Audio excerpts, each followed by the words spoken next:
All right, what's up, everybody? All right, we got another X-Men review for you guys. We got another X-Men review for you. Episode number 5, probably my favorite episode of them all. A lot happened. There's a ton of images in this one, so I'm actually doing this one live because Restream will only give me a half an hour to pre-record, and I don't want to split it up into 2 parts. So we're doing it live. So if you're watching the replay, let me know. Don't forget to give me a thumbs up if you can. It helps the algorithm and all that good stuff. But yeah, let me know you watched. Send me a message. Comment the thing at the bottom. You know what I'm talking about. Okay, let's dive in. So X-Men, of course, and the intro. Never skip the intro because you always find little clues of stuff coming up. So this one, here's a new thing: Cable and Apocalypse in the background. So could that be a clue? And then here we got Nightcrawler. Hey, Nightcrawler showing up. He's one of my favorite characters, by the way. So Gambit and Nightcrawler, obviously having a fight with some peoples. I'm thinking this might be Genosha in the old days, maybe. But yeah, so that's another new thing, and I think that's it. Yeah.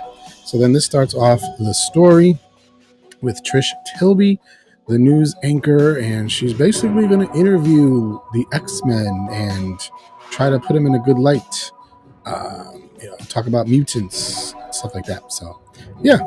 And then, what do we got next? So, here she is talking to Beast, and not going to lie, they're kind of flirting with each other a little bit. He's like, oh, I'm happy to be here with such an esteemed news reporter as yourself. And she's like, oh, I'm also, delighted to be here with such a renowned professor scientist as yourself. And he's like, blue blushes too, my dear. Blue blushes too. So it's kind of funny, cute and funny moment. Then she's outside again, and if it looks a little bit weird, that's because they're showing you old style TV. So if it looks a little bit kind of weird, the graphics is purposely trying to make you feel like you're watching the TV from back in the 90s. So she's like, here we are at the X Mansion, and they're gonna interview people. And Professor Xavier, he's the one that started. This is the original X-Men team. Beast, Angel, Professor, of course, Jean, Cyclops, and no, that is not Morph. That is Iceman. That's what Iceman used to look like. He looked like a big snowman with yellow boots. Yep, that's what he looked like before. So anyway, yeah. And then she's talking to Jubilee, and she's like, oh, it's not like a regular school. We fight vampire dinosaurs and giant robot monsters trying to kill us. And Trish Tilby's like, okay. Because that's how they train, train to fight the bad guys. And then she's like, and now we're going to talk to the leader of the X-Men. But then we skip to Rogue, Magneto, and Gambit, and they're on their way to Genosha. And then Gambit's kind of in the back, and of course, just the fact that he's in the back is already ticking him off because, Magneto made sure he was the one sitting next to Rogue, obviously. But he was the one that was actually invited to go to Genosha. They wanted him there to speak to him, to give him an offer. And then, so Gambit's kind of in the back complaining, and Magneto's like, if something happens with this plane, the only one that gravity is gonna be a problem for is you. Just keep that in mind. Rogue's like, can it, you roasters? It's pretty funny. But then they see, oh, there is the land of Genosha, looking pretty cool there. Nice green, and yeah. So, and then you see a close up, and they've got actually a statue of Magneto and a statue of Professor X, which is pretty cool, showing both dreams together, living in unity, harmony. And so now you start to see like this. There's a whole society here: flying school, laser vision arcade. Finally, for a sharp beauty for nails, scales and horns. So if you're a mutant with horns, we can sharpen them for you, do whatever you need to do. It's a whole society. And then you got some of the younger X-Men here. The green guy, remember? Leech, he's the young guy. In the back, he's there. Pixie's the one with the wings that she could teleport. I forget the guy's name that you could see through his skin. Blob? Not Blob. Blob is somebody else. But anyway, so they're already there. They're having a good old time, and there's Pixie just teleporting in from somewhere, and they're looking up, and they see, oh, the X-Men are coming, and then Rogue sees it. She's like, oh, wow, it looks amazing. Look at that place. It looks so cool. Like, Magneto's like, oh yeah, looks nice. You kind of see Gambit's like, yeah, whatever. And then they got, welcome X-Men. Magneto is right. Mutants matter. We all know what that's a take on. But anyway, and then they land. They got their flag there, Genosha flag, and they're landing. And who's there to greet them but Valerie Cooper and Madeline Pryor, formerly Jean Grey, but now we know it's a separate person. Little flowery thing there. Welcome X-Men, right? And then Rogue and Magneto and Gambit get ready to leave, and Madeline's waving him down, and Rogue flies out, and she's happy to see her. And Madeline's basically like, well, the council wanted an X-Men, so they had a Jean to spare, so they said I could come along, come on board. So she's part of the whole thing now. And Madeline's explaining to Magneto, they're like, the council wants to talk to you, but they want to talk to you privately. We'll find out in a minute why. And then Rogue is kind of feeling like FOMO, feeling left out. And she's like, well, what the heck are we supposed to do in the meantime? And then all of a sudden you see this purple smoke thingy. Whenever you see this purple smoke, you know who that is? That's Nightcrawler, one of my favorite guys, Nightcrawler. Oh, this music just changed drastically. Is this music too loud? I can't tell because nobody's typing nothing. I don't like this music that it just changed to either. This is like AI music from Restream. I guess I'll leave it now. It's just lowering it. It's really loud. Anyway, this purple smoke means it's Nightcrawler because when he teleports, it leaves behind, actually it's a sulfur smell. And there he is, joyful to see Rogue and Gambit. And he's teleporting again, and he hugs them, and they're all happy to see him. And it's a nice little reunion there. And then, Nightcrawler's like, yeah, they want to talk to Magneto about joining the council. And he says he's going to go with Rogue and Gambit and give him a tour. Give him a tour of Genosha. Show him around. Show him all the cool stuff around. And so he's like, yeah, let's go check out Genosha. I'm going to be your tour guide. And so they teleport. And you can see him teleporting there. And then, boom, there they are. They appear there. And they're looking around. And then you see some of the younger people again. And he's going to show them around. And Rogue is like, oh, this is just like he said it would be. And Gambit's like, ooh, Professor? She's like, yeah, that's what I meant. Yeah, the Professor. No, she meant Magneto. Don't lie. So as you can see, there's a open market, fruit, everything there, all stuff. You can buy stuff and whatever. This guy's reading a Genosha newspaper, patting Nightcrawler's head. Nightcrawler's got an apple in his tail that he's about to throw to Gambit. And then you see $10 apples. Gambit's like, that's some expensive apples. It's like, hey, every society has its kinks. Well, it won't be that bad for very long. So, they're just excited to be there, and it's really cool. And then Rogue pays the guy the $10. She's like, just pay the man, whatever. This is the way it is here. And Gambit's like, I don't know. I think you guys are just taking this in like too easily. Somebody got to be asking the hard questions, and I'm the one to do it. So anyway, then there's like a concert, and this guy's singing, and everybody's having a good time, and the music is super happy and upbeat. And then you see Multiple Man showing off, splitting himself off. He can do that. He can make multiple copies of himself. And then Exodus is there. And hey, Kristen 55 playing the game. Lord have mercy. You see that comment? Ain't nobody playing no game here. Anyway, and then there's a woman that's phasing through him like Kitty Pryde. I don't remember her name because she's not really a big character, but she's literally walking through him. But Exodus is a super powerful telepath and telekinetic. Very powerful, not to be messed with. This is Dazzler. She makes, through sound, she makes light beams. So she shoots out light, and it can be forceful light. And it's all through sound. So the louder it is, the stronger she is with the light beam thingies. And so Rogue is there, and that's the girl with the glasses and the star earring. That's Boom Boom. I'm doing good, thank you. And then there's Rogue. She's having a blast. I don't know if that's supposed to be Bo DeMeo on Rogue's right, but it suspiciously looks like him a little bit. Just saying, Bo. I see you there. I see what you did there. And then Nightcrawler's like, your poker face stinks, Gambit. I know you love Rogue. Like, what's up? Why don't you make a move? Why don't you seal the deal? Why don't you marry her? And he's like, I didn't ask the priest for no advice because he was like a priest before. And then Nightcrawler teleports away. And he's like, just stop being depressed and marry her. Get the white picket fence. And he's like, no, that's not for rogues like me. She waves, hi, Remy. She loves him. They love each other. Stop it. And then he's like, oh, no, this isn't for me. That's not my, the life of a rogue like me type of person. Not rogue, so to speak, but not that rogue. I shouldn't use that word. Anyway, what's another word? I don't know. Somebody who's the bad boy, basically. He's like, no, it's not for me. Da, da, da.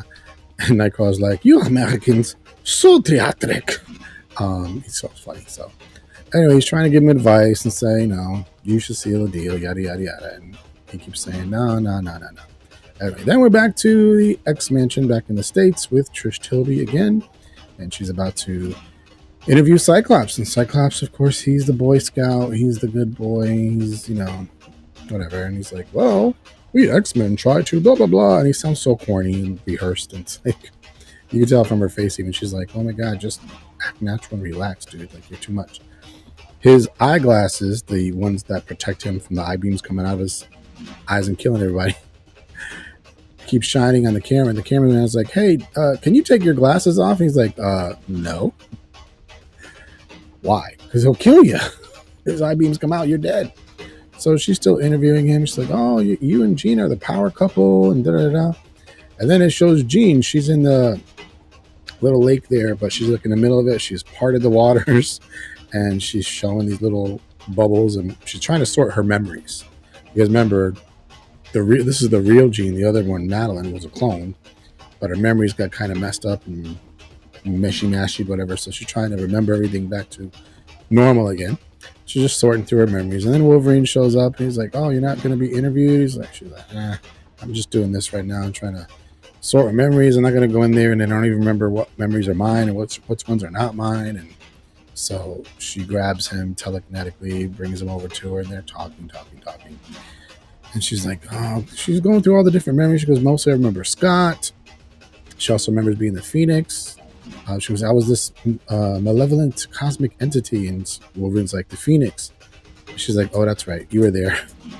So anyway, then they go back and forth. Scott's talking about Jean when they first met, and they bumped into each other at school and dropped his books, and it was awkward, whatever. And Jean is talking about him, and they're kind of going back and forth. It was interesting the way they switch back and forth between him talking about Jean talking about him. But, they loved each other. And she's still talking about him. They're just going back and forth talking about each other. Not super important. And then she's still talking to Logan, and he's trying to be supportive. And he goes like, you're still trying to work things out with the Boy Scout? She's like, well, yeah. And then she caresses his face, and then she kisses the dude. Oh, Jean, what are you doing? Jean, what are you doing? You were Cyclops. What are you doing? You see the shock in his face. He goes, yeah, no. You just messed up. You just messed up. There's Jean Grey and there's Scott Summers, and that's the rules. That's the way it is. You just had a temporary lapse there.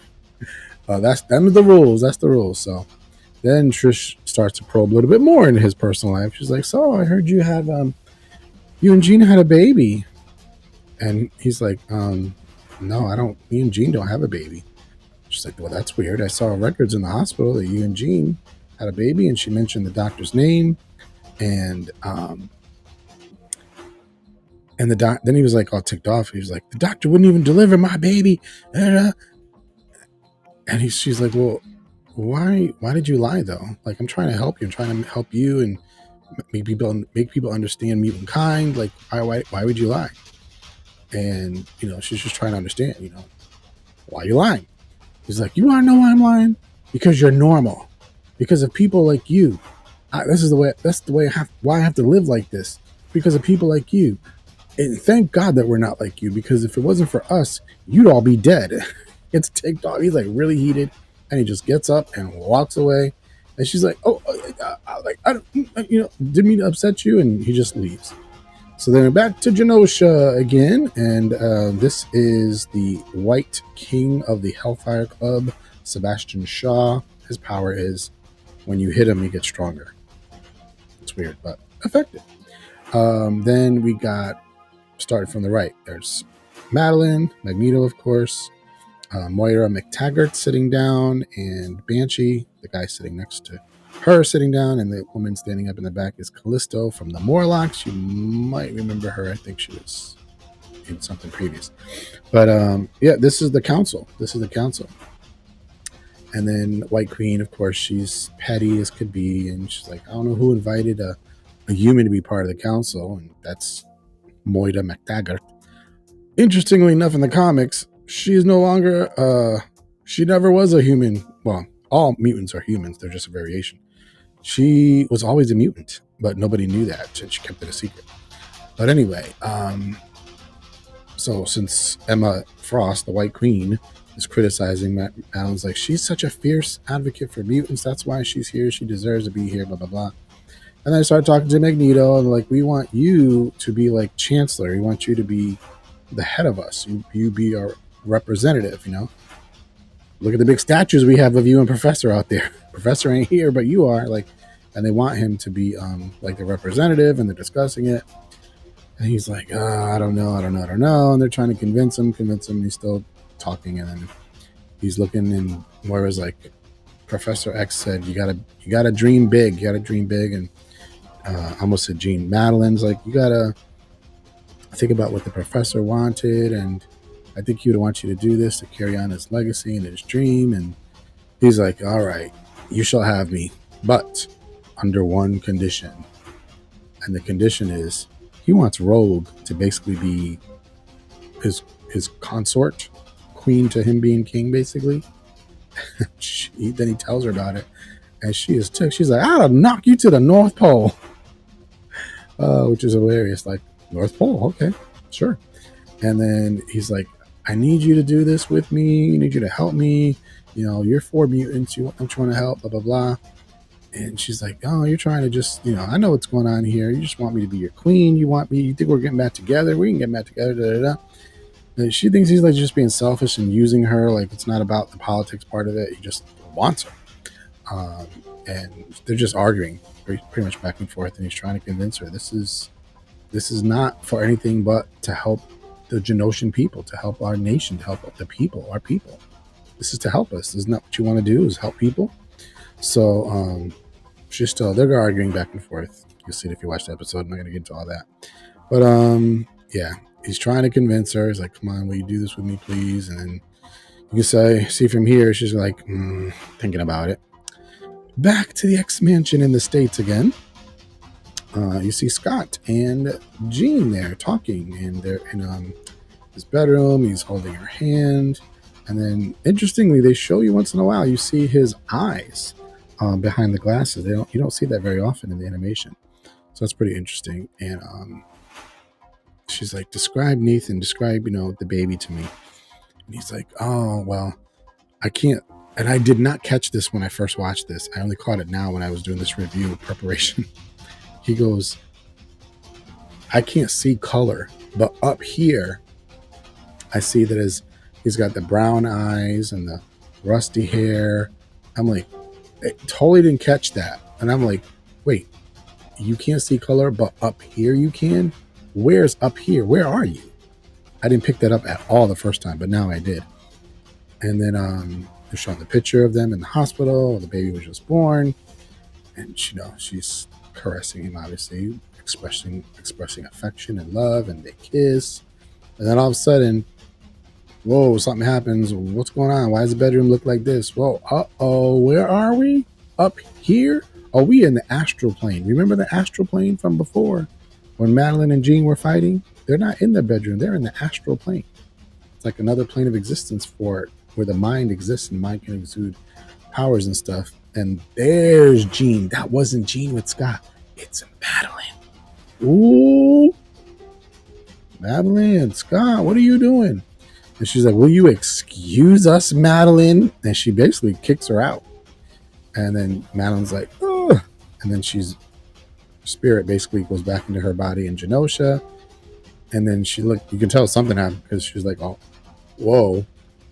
And then she just said, they're like, are you okay? And she's like, oh, just had a little lapse in concentration there. And then Emma's like, yes, a lapse indeed. She's so petty. She probably knew exactly what was going on because she's also a telepath. So you can read the minds. So yeah, she's the pettiest of all petty. Mrs. Petty LaBelle. Oh my God. She's horrible. Anyway, but hilarious. So now actual Jean, she leaves and Scott's like, wait, you don't understand. And she's like, how long has this been going on? And he's like, oh, maybe like a month. Wow. And she's like ticked off. She's like, well, if you want to be with her so bad, go to Genosha. Go be with the clone. And then they go outside and they're just arguing back and forth. And she's like, I can't believe you would do this. And she's like, do you even love me? Who do you love, me or her? He's like, I love both. It's such a weird, awkward position he's in because he's like, I love Jean Grey. I thought that was Jean Grey. She also thought she was Jean Grey, but turns out you're Jean Grey. It's the weirdest, awkwardest situation ever. She's like, I can't believe this is happening, and I fought a cosmic entity just because I wanted to be with you, and now you're gonna pull this crap. And he's like, well, what about you? Is it just memories? And like, it's a stupid, childish argument almost. They're going back and forth, and all of a sudden, this psychic energy hits Jean, as you see there on the screen. He's like, whoa, Jean, what's going on, right?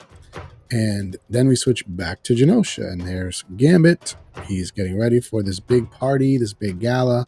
They're having a big celebration. They love to party on Genosha, I'm just saying. They party like it's 1999. So he's looking at himself, checking himself out in the mirror, as you tend to do. Make sure you look good. And then Rogue flies in. He's like, oh, I wasn't expecting a caller right now. And she's like, I need to talk to you. He's like, what's the matter, Cher? She's like, it's serious. I really got to talk to you. And then she goes to explain what's going on, the whole thing with Magneto and his offer, yada, yada. Then she starts to explain the past and how they first met.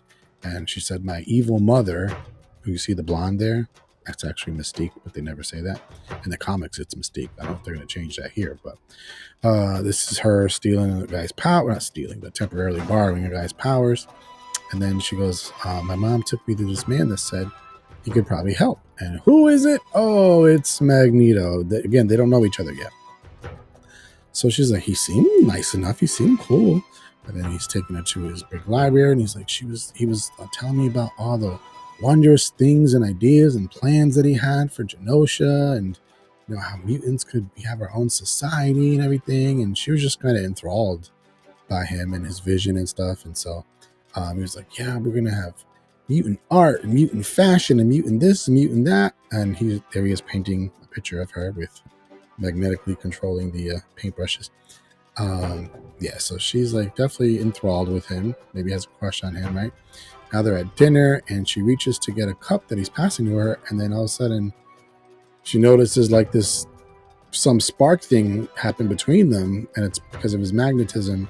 But that's when they realize, oh, we can touch each other. Rogue won't suck his powers by touching him because his magnetic powers shield him from that. So she's like, oh, wait a minute, hold up, I can touch you? Magneto's a man. She's a young, impressionable woman. Figure it out. She can finally touch somebody and not suck her powers out. But anyway, she's with him and you just assume what happened. Stuff happened. But he's like, but I could see like his agony and he's dealing with his demons and it was just too much for me. I'm dealing with my own junk. So she's pretty much left.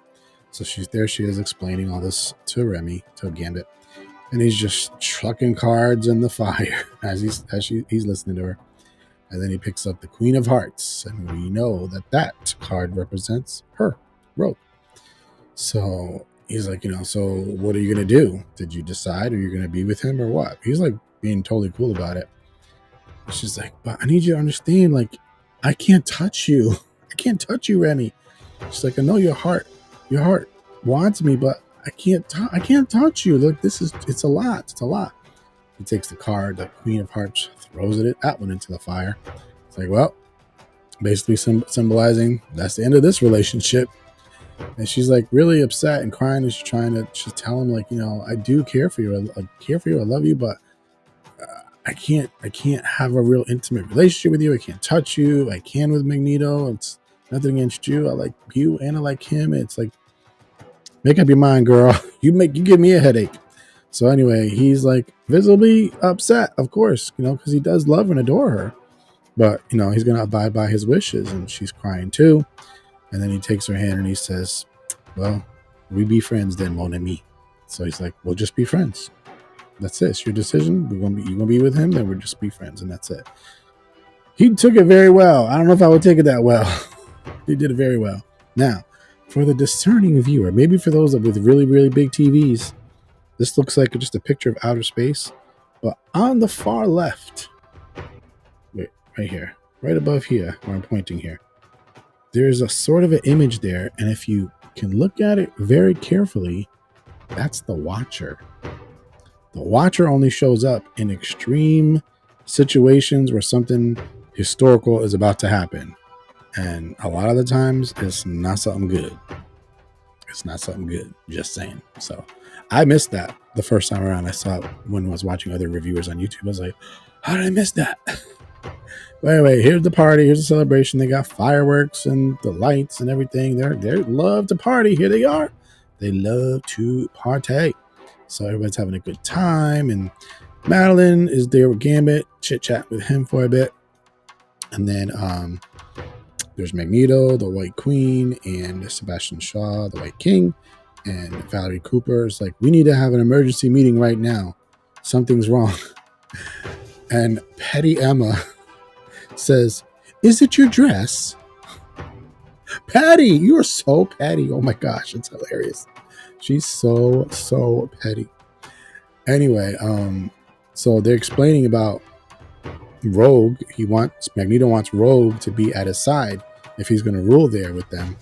And Valerie's like, what did she decide? And then you see Rogue flying down, looking pretty as can be. And there's Gambit down there at the bar next to Madeline, seeing Rogue flying down like that. He's like, oh, hold up. And then they're both of them, they're in the air. They're getting ready to dance. They're dancing. Gambit's right there seeing the whole thing. I don't even think Rogue knew he was down there.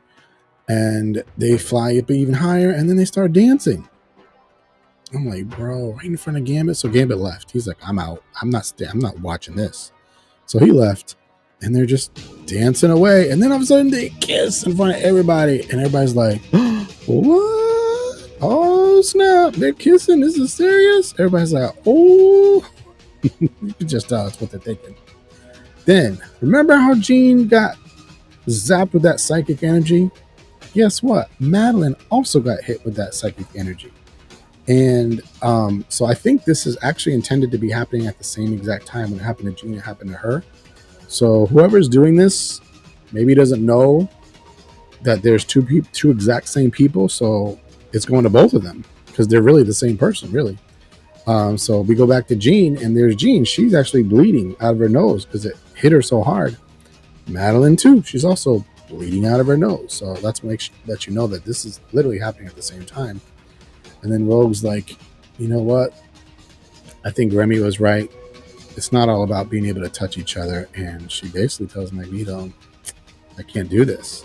And Madeline goes outside to get some air because what the heck happened? What just hit her? She's bleeding. And then Cable appears. If you remember Cable from the original one, Cable was also in the Deadpool movies, the movies. So Cable, well, we're about to find out who he is. I'm going to tell you in a second. But that's Meryl in the green dress. It might be Banshee next to her because they were together later. But he's like, turn off the music. Get everybody out. Turn off the music. And then ain't nobody paying attention. They got fireworks blasting. It's loud as heck. Ain't nobody turning off nothing. But then back there, see this green? That is not fireworks. That is death. Somebody is killing with this green ray thing. And Cable's like, he sees way up there, it's kind of small on the screen, but he sees Madeline up there. So he runs up there. He's like, you got to turn off the music and get everybody out of here. She's like, Cable? And he's like, come on, we got everybody out. He's coming. She's like, what are you talking about? And then the time teleporter, not time thingy, whatever, out of his arm. He's like, we're about to body slide, which means teleport through time. And he has no control over this, apparently. He's like, no, no, no, no, no, not now. And then she looked really closely at him, and she looks at his eyes, and she's like, Nathan's the baby. Remember? She literally just gave up the baby to Bishop in the future. She's like, you survived. You made it. And he's like, I'm so sorry, Mom. I'm so sorry. And then he gets teleported to the future again. And there he goes. He's going back. He doesn't want to. He's reaching out. She's reaching to him, and it's involuntary. I don't know why that's happening. They don't really explain that. And then she's crying, and he's like, he goes, I'm so sorry, Mom. I'm so sorry. She's like, sorry for what? And then all of a sudden, remember that green, what I call death? Boom, it's coming towards everybody here. And right through these windows here, boom! Everybody's getting blasted by this green energy, which is designed to kill mutants. Rogue, you see her on the ground. People are running like crazy. They're freaking out. She finally wakes up, comes to. There's a piece of a wall on her. She pushes it off. Magneto had a whole bunch of crap on top of him, and he just magnetically propelled it off of him. Rogue is starting to get up. And then looks like this dude is laying there dead as other people are just running away for their life. And they're just trying to figure out what is going on. Behind them, you see those two green dots? That's the thing that's killing everybody. And there it is. It's a gigantic sentinel. Gambit later calls it a Godzilla sentinel, so we'll call it Godzilla sentinel. And it is blasting. It's trying to kill every mutant it can find. There it is, blasting. Trying to destroy everything and everybody in its path. And they're like, oh my gosh, we have to stop this. What are we going to do? Banshee and Meryl are flying away. He can fly. And he's like, get to the gardens. Now, this is another interesting thing. They keep saying, get to the gardens, get to the gardens. I'm like, what's so special about the gardens? They never explain that. And I guess the Morlocks are like right underneath where this Godzilla Sentinel is. So they're trying to figure out how to save them. But so he's like warning them, get to the gardens, get everybody get to go to the gardens. And then boom, they get blasted. So I assume they're dead. And Rogue's like, oh my God, whatever. So, I mean, this thing is just trying to kill everybody it can. Now, purple smoke. What's purple smoke mean? Nightcrawler. He grabs them. He knows they're about to get blasted. He grabs them, he teleports, and boom. Blasts right where they were, and he teleports them just in the nick of time. And there he is. It was not a great teleport. He's in the air. I think he got hit a little bit by the blast. So that's why they're not even like, they're all flying through the air because it wasn't a really very good teleport. And he rolls on the ground and he is hurt bad. Like, you're wondering, is he dead? And Rogue's like, Kurt. And she's like, oh, I can't touch him. Because remember, if she touches anybody with her skin, she absorbs their powers. Well, freaking Kurt is near death. You definitely don't want to touch him because you might kill him. So then Gambit shows up. She's like, Gambit. And he's like, oh, he's still alive. Magneto comes up behind. He goes, how many? He's like, too many. So many. How many died? How many people are dead? So you see Sebastian Shaw and, is that Dazzler? I'm not sure if that's Dazzler. They look dead. Two more other mutants. They look dead. Callisto. Thank you, Mario. Mario said, love your reviews. Thank you, bro. Callisto, she's the leader of the Morlocks, the ones that they can't pass for humans, so they live separate from everybody else in the sewers back in the States. But here they can be free because everybody's a mutant there. Look like she's dead. And it's just destruction. Like everywhere. This thing is trying to kill everybody. It's insane. Not only that, but I don't know if you can see, this giant Godzilla Sentinel is manufacturing other regular size Sentinels and sending them down to kill more people. Bro, who is doing this? What is going on? And there you see a whole bunch of them flying. Still is blasting everywhere with that green energy. This girl and dude is trying to run. This dude gets shot and boom, he gone. He's dead. Oh my God. Valerie Cooper sees it. She's like, my God. You know, she's freaking out. And Magneto's like, try to get everybody to the gardens. Again, they never explain what's the gardens. What's that about? Like, is this some kind of a safe place for some reason? He's like, I'm going to try to distract him. You guys try to get everybody to the gardens. I'm gonna do my best to distract him as best as I can. He goes, we don't want to live the rest of our days wondering how many more could we have saved. So great line from Magneto. Magneto got bars, let me tell you, on this show. He's pretty cool. So Rogue is flying, Gambit is on his motorcycle, and they're trying to help and do what they can. There's some regular sized Sentinels, which are pretty freaking big, and they're trying to attack them. Gambit's using his powers to charge things and light them up. Here he decapitates a Sentinel with a charged card. Rogue just smashes the crap out of one here because she's super strong. And then here they are. They're on their way trying to do what they can. Magneto, he's trying to do what he can. This thing's trying to blast him. He's trying to get away. And then, boom, it hits him in his magnetic force bubble. And he gets blasted. Hits the statue of Xavier super hard. All these people here, they're right under the statue. The statue fell on top of them. Yikes. Not good. Not good. Magneto is pissed. And he's having memories and things flooding through his mind. And then oh, man. What just happened? Hold on. I got disconnected. If that happens again, I have to turn off my VPN. So he's remembering Auschwitz because he was there. The whole concentration camps, they were trying to kill all the Jews and anybody that, wasn't on their side. And he's just getting angrier and angrier and angrier.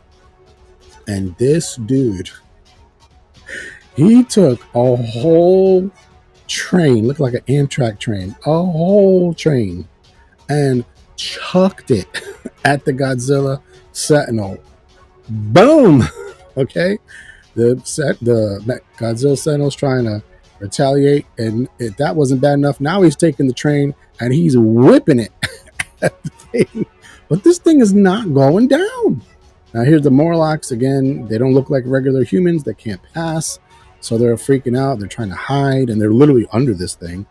And they're just trying to hide. And the girl with the colored hair there, she's like, I don't know if anybody's going to help us. And the green kid, he's called Leech. His power is to literally make your powers not work. If you're close to him and he turns it on, you have no powers. But anyway, neither here nor there. He's like, oh, Callisto said she's going to save us. She'll help us. She's dead, dude. Sorry.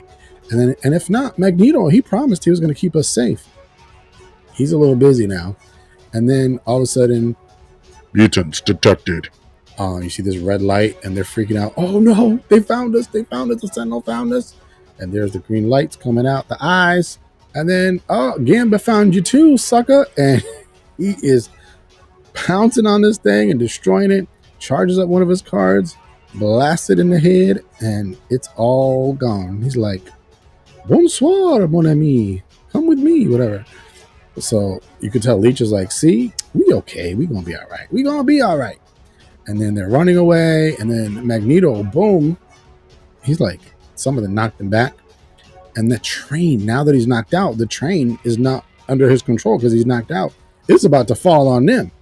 So he takes this is Gambit. This is how cool freaking Gambit is. He takes his scarf off, charges the scarf, and blasts it at the train. And the train blows up before it could even hit him.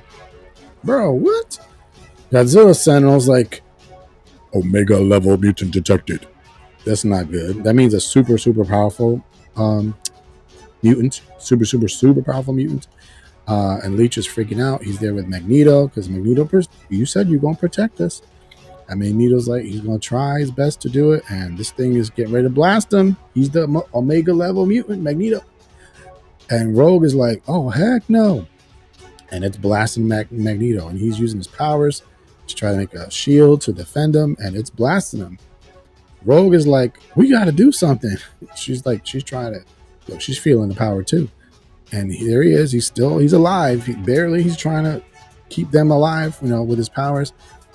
Rogue had it in her mind. She was going to go try to stop the Sentinel. Gambit's like, you can't stop that thing. If Magneto can't, what you going to do? And then Magneto takes this big piece of metal and wraps them around the pole because he knew she's so stubborn that she was going to do this. And she's pissed at Magneto. She's like, Eric, don't you do it, Eric. And Gambit's like, he's trying to save us, Rogue. And then she is pissed. She's like, let us go. He's like, no, he's trying to save us. Then he covers Rogue and Gambit with a whole bunch of metal to see if that'll help protect them, keep them safe. But there's like a gap in the metal, and she could see where Magneto is, and Magneto can also see through a gap in where he is. And Leech is like looking at Magneto like, I'm really freaking out. I'm scared. Are we going to be okay? And in German, Magneto says to him, do not be afraid. He says it in German. And everybody that's talked about this has had a feeling that it's probably what his parents said to him in the whole concentration camp business. His parents probably said that to him all the time. So, hit you in the gut, man. Like, man. And then the Godzilla Sentinel blasts the ginormous blast at them, and Rogue's like, no. And then it says, Omega level mutants terminated, or something like that. Eliminated, terminated, something like that. And then starts to turn around and walk away. And when the eyes are red, it's like not super powered up. Rogue busts out the thing. She's like, oh, hey, you did not just kill him. She's out for blood. And Gamma's sitting there like, oh, now you done did it now. You pissed her off. She is pissed, as you can clearly see in this picture. And Gamma's like, oh, she about to do something stupid. I got to do something. He sees the motorcycle, and she takes off flying to go get that Sentinel. Girl, what you gonna do? That thing, no. And she don't care. She can't think straight. She's so pissed because you just killed Magneto, and it's starting to get ready to blast her now. So he turned green again. The eyes in the mouth. Gamma gets on his motorcycle, takes off after her, aims it at her, and charges the whole freaking motorcycle. The whole thing. When he charges it up, it gets ready to blow up. So he charges the whole motorcycle and hits her with it to knock her out so that the Sentinel won't try to get her. He's literally on purpose trying to knock her out to protect her, not to hurt her. She ain't gonna get hurt by that anyway. She's practically invulnerable. But he did it to try to protect her. And then it sees a whole bunch of people on the rooftop. There's Boom Boom again. There's Nightcrawler. There's some other people. There's another Bo DeMayo lookalike. I see what you did there. You put yourself in the cartoon, Bo. I see what you did. And it's that thing is intended to kill all of them. And then this green energy, boom. Nightcrawler, you better have teleported out there because you are my favorite. You better be alive. Gambit's like, I'm going to go after this thing. I'm like, you don't just run on your feet. You can't fly or nothing. So he's running. It sees Gambit coming after him and starts to try to shoot. Gambit gets his bow staff thing, charges it up. He thinks he's going to just thrust the thing through with the bow staff. He's confident he's going to get it. Then the Godzilla Sentinel sends out this big piece of metal right at him.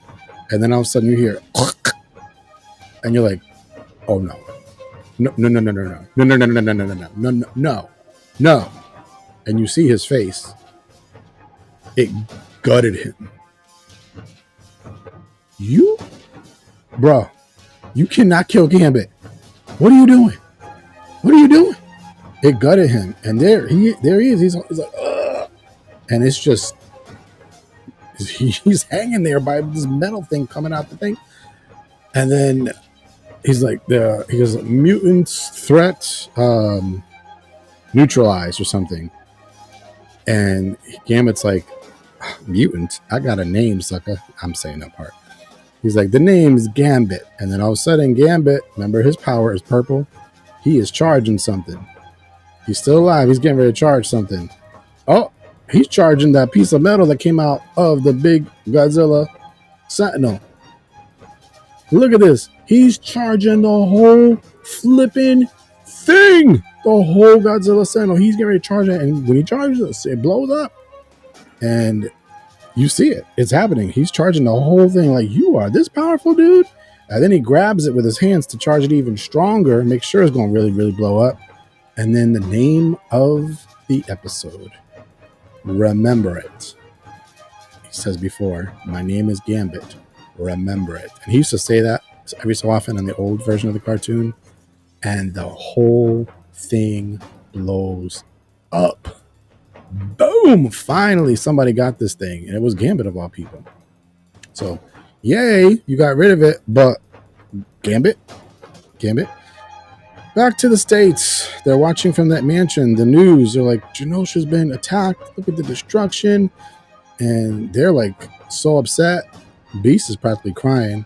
Cyclops is like, how many? How many, dang it? Like, he wants to know how many people died. They don't know. But they see all this destruction there. And then, look at this. Magneto's head got blown off of the statue. It's a headless statue now. Professor X, he's all busted up. His statue's all busted up. Holes in the ground, cars all messed up. I mean, it was a bloodbath. It was really, really bad. But, oh, look. There's some surviving mutants. I see Pixie. I see the guy who can see through his skin. And there's Nightcrawler. Thank you, Jesus. He's still alive. It would have been a revolt. I would have burned all my comic books if you killed Nightcrawler. Don't you do it. So anyway, he's still alive. And they're looking and they see Rogue holding Gambit. Holding his lifeless body. And then she says, and I'm not gonna lie, I cried when I saw this part. She's like, Sugar, I can't feel you. And then it ends, and it just, she's crying, of course. I can't feel you. She's touching him. She can touch him. That was the whole big issue. I can't touch you, Remy. Now she can because he's dead. Ugh. I'm sorry if this seemed like a telenovela to you. Yes, it is. Deal with it. She's finally able to touch him, but he's dead. This is heart-wrenching. And then it just fades to black, and it takes the X-Men theme song, but it makes it into this very slow, melodic, sad version. Very, very sad. And yeah, and that's it. That's the end of the episode. So it was like, wow. It was heart-wrenching. Like, if I put that thing on and I listen to her say that again, Sugar, I can't feel you, I will cry right now. The way the actress, Lenore Zahn, she's from Canada, she actually was going through the death of somebody in her family when she was doing this. So she's like, she kind of channeled that sorrow into her acting there. I'm telling you, it took me out when she did that, when she said that. I'm like, oh, man. So, yeah, that's probably my favorite episode of all of them. And, yeah, this definitely took more than half an hour. I see it's 10:48 now. I started at 10. Yeah, half an hour is not going to be enough for this one. So, yeah, this was probably my favorite. There's another 5 episodes to go. But, yeah, this one was... this was a good one. Lots happened. That was like over 300 images. So, yeah, it was a lot. It was a lot. So, hopefully you enjoyed it. Hopefully you can feel my excitement, passion for the cartoon. I love it. Animation, cartoon, whatever. But yeah, hopefully I'll get to do another one soon. There's another channel. What's it called? Diabolical Souls something. Interesting name. But they actually do a review, and they're actually getting ready to do number 5 on Tuesday at 10 p.m. Eastern, my time. And it's a whole bunch of people. They're all talking about it. So, yeah, I'm excited to watch them do their review of the same episode. But, yeah, that's it. So, on to the next one. But, yeah, this was definitely my favorite. And hopefully you enjoyed it. Hopefully you liked it. Leave some comments below if you're watching this in the replay. Let me know if you liked it or not. And definitely smash the thumbs up, like button, whatever the platform you're watching on. I'm on different ones.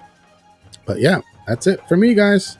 All right. Thank you for watching. I appreciate you. Love you. Thanks for stopping in. And yeah, we're just going to end on that note.